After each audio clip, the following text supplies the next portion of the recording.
ठीक है, चलिए देखिए इधर जो लेसन है अपना। हाँ,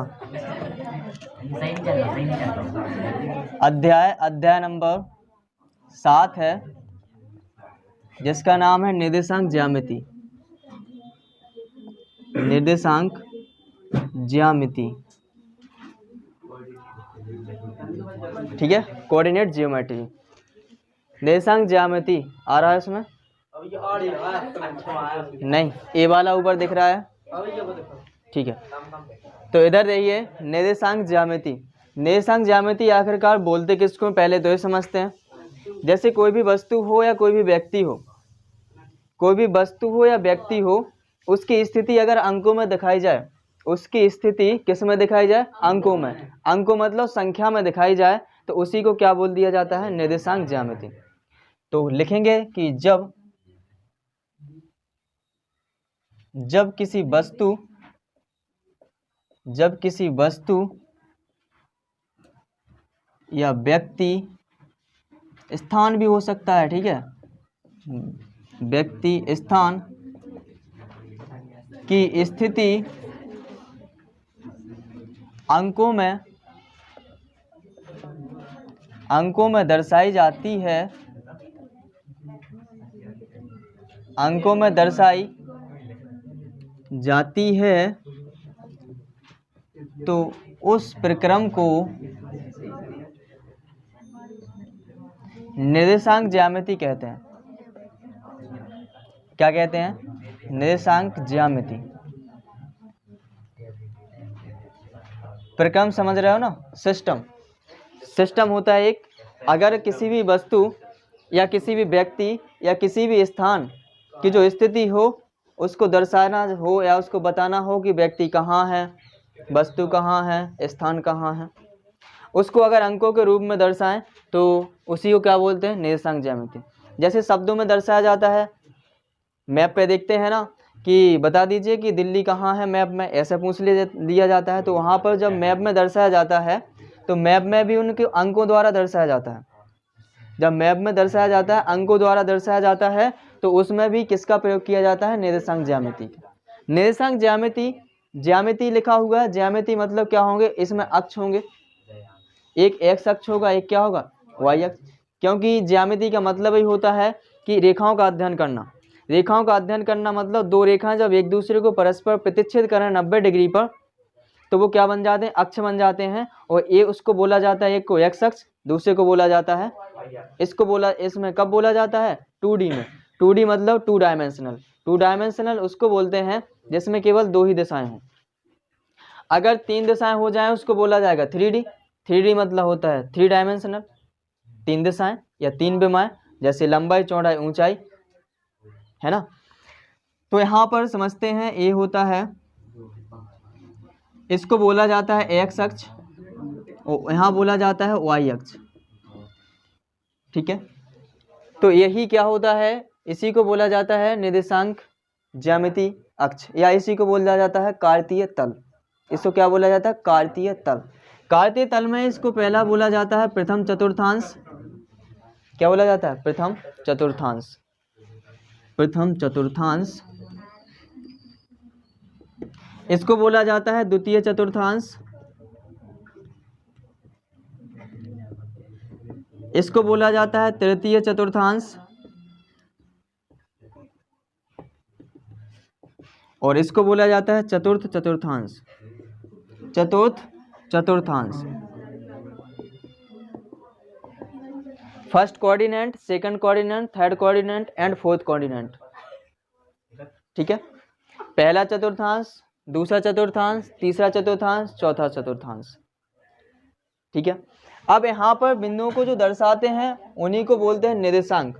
तो यहाँ पर देखिएगा निर्देशांक को किस रूप में लिखते हैं? निर्देशांक को व्यक्त करना। निर्देशांक को व्यक्त किस प्रकार से करते हैं? निर्देशांक को व्यक्त इस प्रकार से किया जाता है कि पहले क्या होता है? छोटा कोष्टक लगाया जाता है और छोटे कोष्टक के अंदर पहले x की वैल्यू, यानी कि जितनी x अक्ष पर चल गए हैं वो संख्या, और उसके बाद जो y अक्ष पर चले हुए हैं वो संख्या। जो एक्स अक्ष पर जो चली गई दूरी होती है या एक्स अक्ष का जो बिंदु होता है उसको बोलते हैं भुज, और वाई को बोलते हैं कोटि। भुज और कोटि क्यों बोलते हैं? जैसे कि इस तरह से खड़े हो जाएं तो ये हमारे ये भुजाएं दिख रही हैं, तो ये क्या है, एक्स अक्ष का काम करेंगी, और जब एक्स अक्ष का काम करेंगी भुजाएं हैं तो इसको क्या बोल दिया जाएगा, भुज। और ये लंबवत है, ऊर्ध्वाधर है, तो इसको क्या बोला जाएगा, कोटि। कोटि मतलब ऊर्ध्वाधर।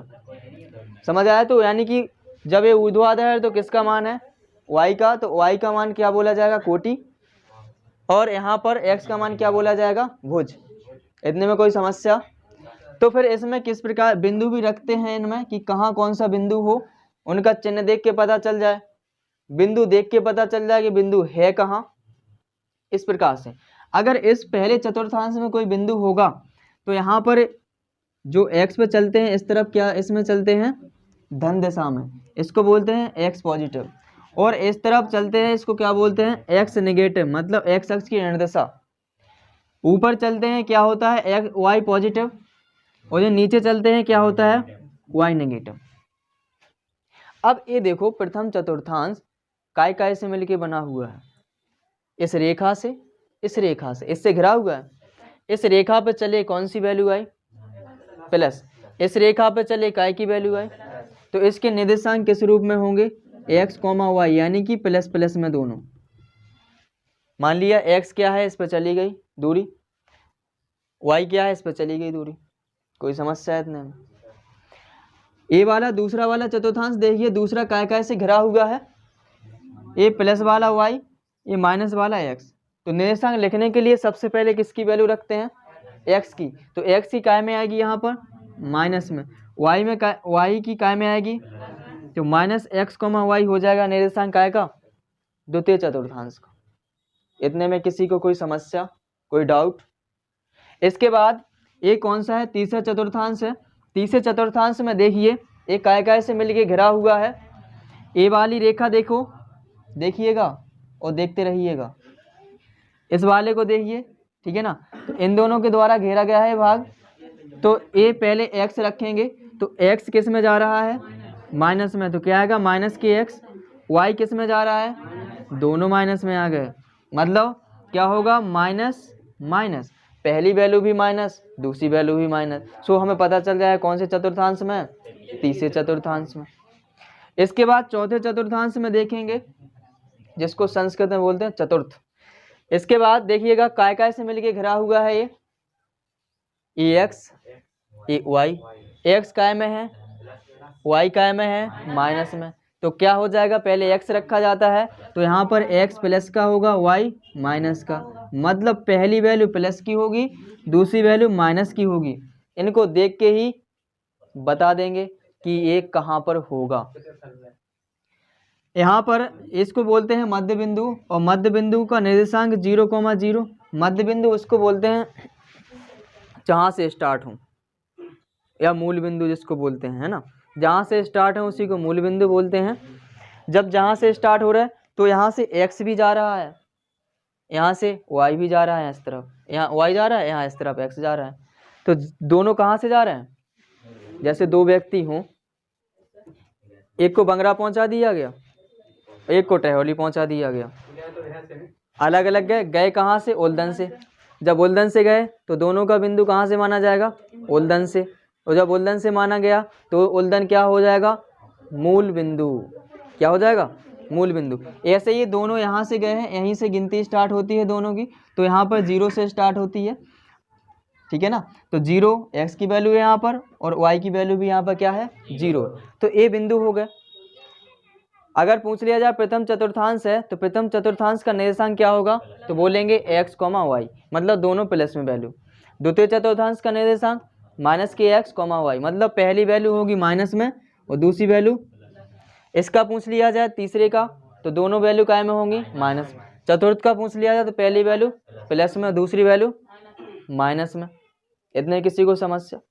अब हो सकता है, जरूरी थोड़ी नहीं है कि ये नहीं चतुर्थांश ही में हो सकत हो कि ई पर चले गए हो, कोई एक व्यक्ति है, मान लो चाहे चीटा मान लो या चिटिया मान लो, ठीक है, ठीक है, तो यहाँ पर क्या है, CT को अगर इस तरफ चलाएंगे, किस पे, इस रेखा पे चला रहे हैं, और जब इस रेखा पे चला रहे हैं तो कहाँ जा रही है, एक्स पे जा रही है ना, एक्स अक्ष की धन दिशा में। जब एक्स अक्ष की धन दिशा में जा रही तो वाई से तो मतलब ही नहीं, तो वाई की वैल्यू क्या होगी, 0, और एक्स की वैल्यू क्या होगी, कुछ भी हो सकती है। तो मान लेते हैं यहाँ कोई बिंदु है, यहाँ से यहाँ तक की दूरी चली गई कितनी, ये मान लो। तो यहाँ पर जो बिंदु होगा क्या हो जाएगा, पहले क्या आएगा, एक्स की वैल्यू, काय पे चल रहा है, एक्स अक्ष पे, और एक्स अक्ष पे चल रहा है तो वाई पे तो गया ही नहीं, और जब वाई पे नहीं गया तो वाई की वैल्यू क्या होगी, 0। तो ये बिंदु आ गया।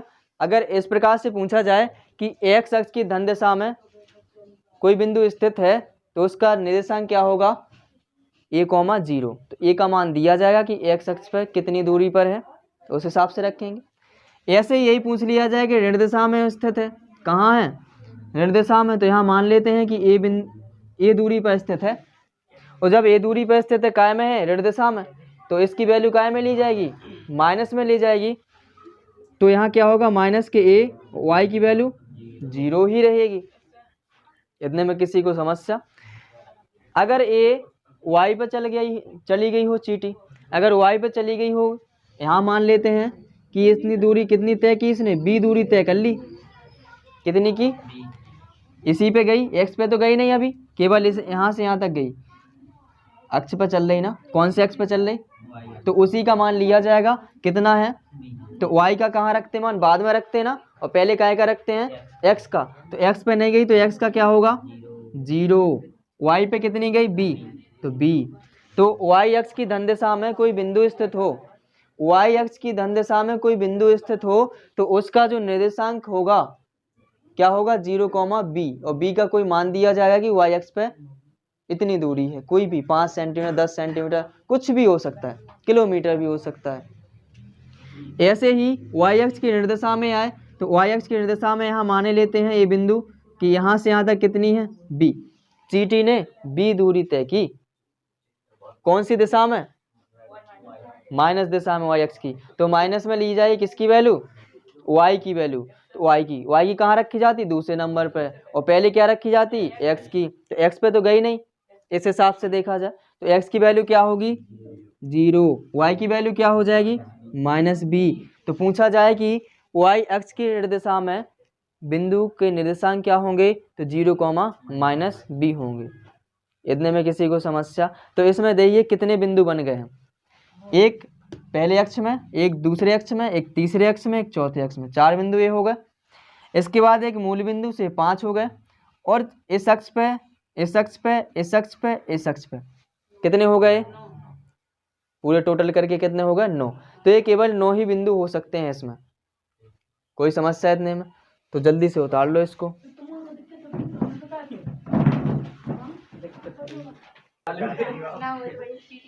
चलिए, तो इसके बाद देखिए, अगर इनके बिंदु लिखना पड़े, जैसे पूछ लिया जाए कि मध्य बिंदु है उसका निर्देशांक क्या होगा, मध्य बिंदु का निर्देशांक, निर्देशांक मतलब निर्देशित करने वाले अंक है ना, निर्देशांक मतलब निर्देशित करने वाले अंक, तो मध्य बिंदु का निर्देशांक इससे देख के लिखिए क्या होता है, 0,0। इसके बाद पूछ लिया जाए प्रथम चतुर्थांश का निर्देशांक क्या होगा, प्रथम चतुर्थांश का निर्देशांक, तो प्रथम चतुर्थांश में देखिएगा क्या आया था, x और y, तो वे ए भी पॉजिटिव, ए भी पॉजिटिव, क्या लिखेंगे, x और y। इसी प्रकार आ जाते द्वितीय चतुर्थांश का निर्देशांक, द्वितीय चतुर्थांश ये है, तो इसमें क्या आया था, -x और +y। फिर इसके बाद है तृतीय चतुर्थांश, तृतीय चतुर्थांश का निर्देशांक क्या होगा, यहाँ देखिए दोनों माइनस में है ना, तो यहाँ पर होगा -x और -k।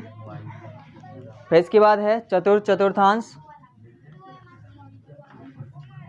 चतुर्थ चतुर्थांश, और चतुर्थ चतुर्थांश का जो निर्देशांक होगा वो क्या होगा, देखिएगा पहला है प्लस में, यानी x की वैल्यू पॉजिटिव रहेगी, y की वैल्यू नेगेटिव रहेगी, यही रहेगा। फिर इसके बाद है x अक्ष की धन दिशा में जो निर्देशांक होगा वो लिखेंगे, y अक्ष की धन दिशा में लिखेंगे, x अक्ष की निर्देशा में लिखेंगे, y अक्ष की निर्देशा में लिखेंगे, इतना ही लिखेंगे। तो क्या बनेगा एक और निर्देशांक, एक्स अक्ष की धन दिशा पर जो निर्देशांक होगा वो निर्देशांक लिखेंगे। एक्स अक्ष की धन दिशा का निर्देशांक, धन दिशा का निर्देशांक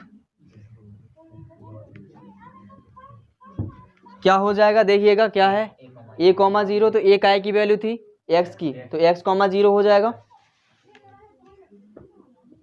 इतना ही बनेगा। इसके बाद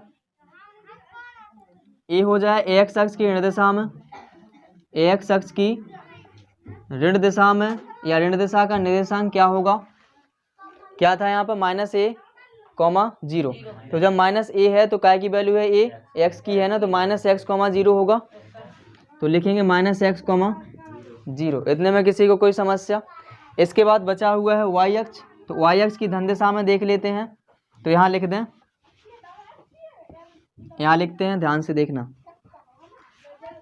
यहाँ बना है 8 वाला नंबर, y अक्ष की धन दिशा का निर्देशांक,